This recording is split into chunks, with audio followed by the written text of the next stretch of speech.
What is up, guys? Welcome back to the channel and welcome to this prediction video. Now for this one we have a bit of a London derby scheduled for Tuesday evening on the 23rd of April as Arsenal host Chelsea in the English Premier League. Now the last time the Blues and the Gunners went head to head was at Stamford Bridge on the 21st of October.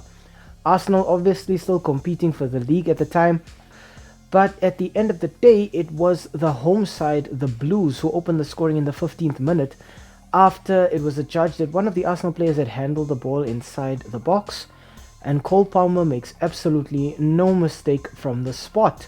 1-0 to Chelsea. The things got better for the Blues early in the second half when Mikel kind of plays in a cross from the left wing, and it just goes over everybody, over the goalkeeper as well, and somehow finds its way into the back of the net. I don't care what people say, that was not a shot, that was a cross. Mudryk probably knows it himself, but it doesn't matter, it was 2-0 to Chelsea. Arsenal then hit back in the 77th minute through Declan Rice.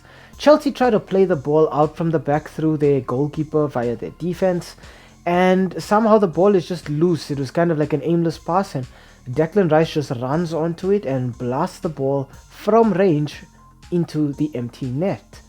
And finally, the Gunners were awarded with their equalizer late in the 84th minute after Leandro Trossard found himself on the end of a cross at the far post. And that's how the match ended, 2-2. The spoils split between the two London sides. Chelsea probably feeling like, with the way they started it, they could have ended up with all 3 points, and maybe feeling a bit disappointed that they let it get away from them.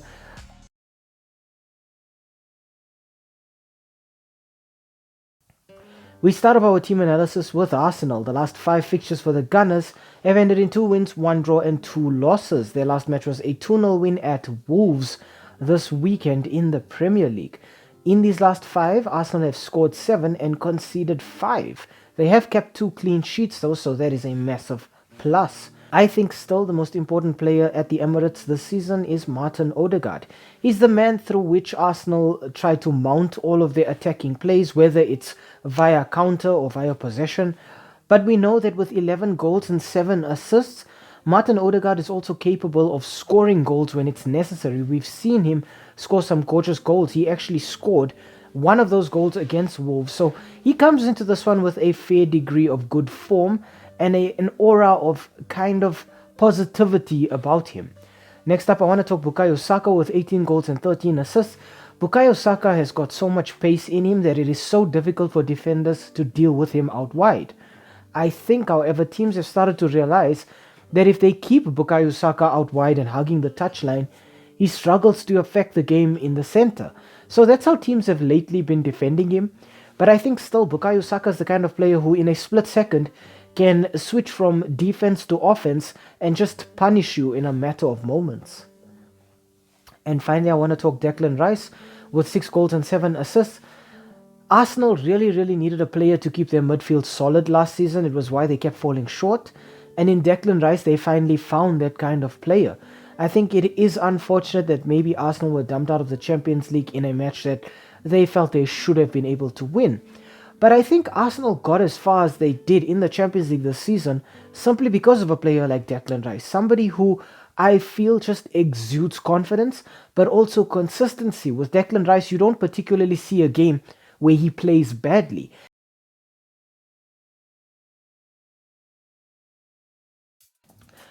Next up, we look at the away side now. For the Blues of Chelsea, the last 5 fixtures have ended in 2 wins, 2 draws and 1 loss. Their last match was a 1-0 loss against Manchester City in the FA Cup earlier this weekend. In their last 5, Chelsea have scored 15 and conceded 8.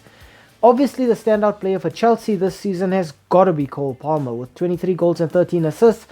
I think it was obvious that Manchester City in their FA Cup tie with Chelsea kind of singled out Cole Palmer as the danger man, and that is to be expected following that fantastic performance by him against Everton 2 weeks ago. Cole Palmer, I feel, is the kind of player who can affect the game whether he's on the ball or off it. Just the mentality that this player has to go forward, to attack the opposition, but also the courage and bravery to take shots regardless of the situation. I think that is something that Chelsea have really needed this season. Next up, I want to talk Nicholas Jackson with 13 goals and 5 assists. I struggle to understand how Nicholas Jackson did not score against Manchester City. He was played into some very good positions one-on-one with the keeper and just didn't finish. Now I understand that in those moments there's a lot of things to consider. Your first touch needs to be perfect. You need to be able to judge the distance between you and the keeper. You need to have the confidence to take the shots. But it looks to me like Nicholas Jackson still needs to do a bit of work in terms of his decision making. It looks like he takes too long to decide whether he's going to hold on to the ball, whether he's going to round the keeper, or whether he wants to take a shot. And by the time he's ready to actually make the decision, it looks like it's gotten away from him.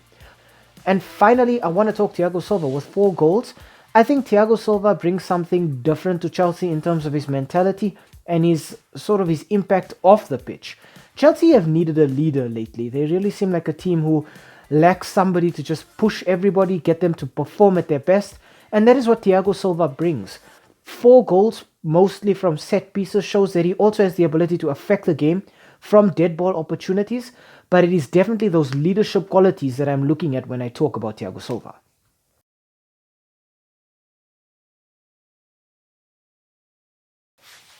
Okay, on to the head-to-head in the S3M2 Verdict. Now, the last 5 fixtures between Arsenal and Chelsea have ended in 4 wins for Arsenal and just a single draw between the two sides.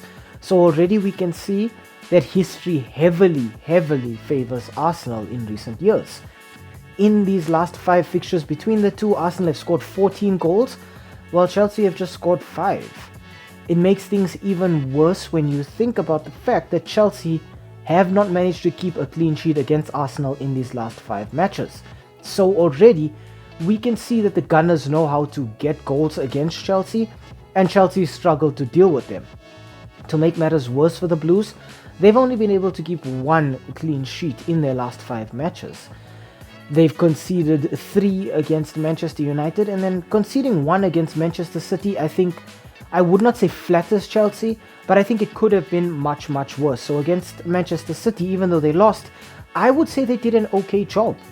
Against Wolves, Arsenal were left frustrated. They eventually got their goals right at the end of both halves. So it just goes to show that Arsenal are still capable of grinding out results, forcing the issue. They can keep pressure on you until you eventually crumble. But in Chelsea, they come up against a team who will be looking to hit them very quickly on the break as soon as they win the ball. Chelsea have players like Mikel, Nicholas Jackson, Cole Palmer, Raheem Sterling. These players who are very quick and who know how to make use of their pace when it comes to dealing with wing backs or even centre backs. When you look at Arsenal, however, I think centre back wise, they seem to be doing okay so far. But I don't think the likes of Gabriel and Saliba have had to deal with very pacey players in the last few weeks. When they did against Aston Villa, they really struggled. Against Chelsea, it will be quite a bit of a daunting task for them as well. They'll have to shut out this team that won't really have much of the ball, but will be looking to do massive amounts of damage when they do have the ball. I think it's fair to say that Arsenal come into this one with a massive advantage. If we look at the table right now, Arsenal are first with 74 points, while Chelsea are 9th with 47 points.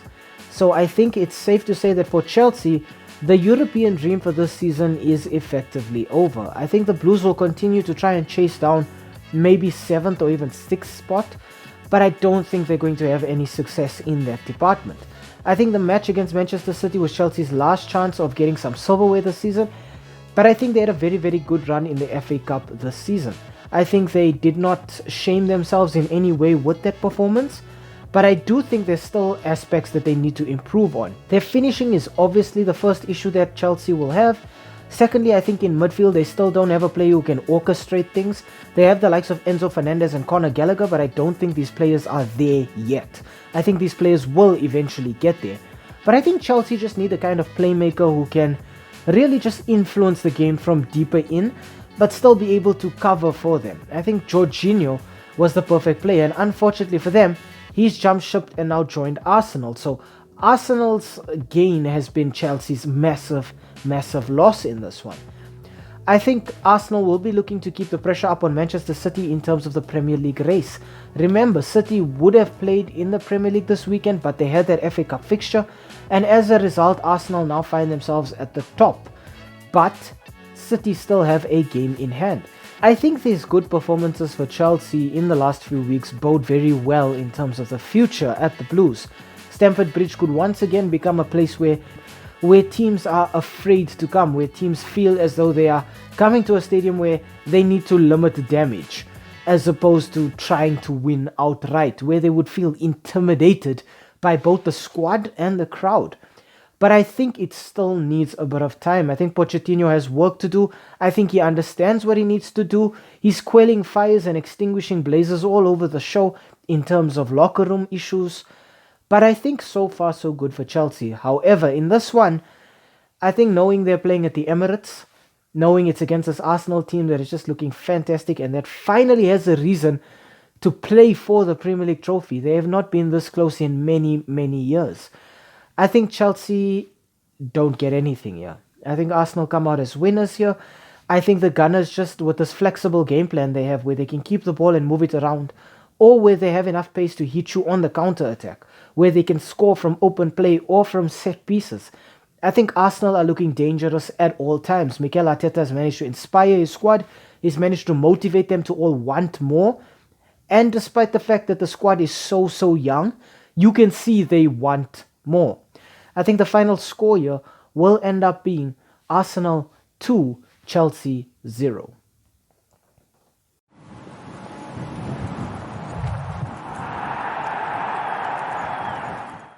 Hi, thank you for making it to the end of this video.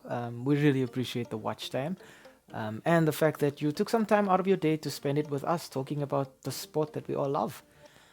If you enjoyed the content, why not, drop a like down below or comment in the comment section. Maybe even consider subscribing to the channel. And I mean, while you are here right now, have a look at some of our old videos too. They should be appearing on the screen right now, along with that subscribe button. So you know exactly what to do. Thank you so much. It really helps with the YouTube algorithm. And have a great day out there. And we hope to see you again very, very soon. Thanks. Stay safe.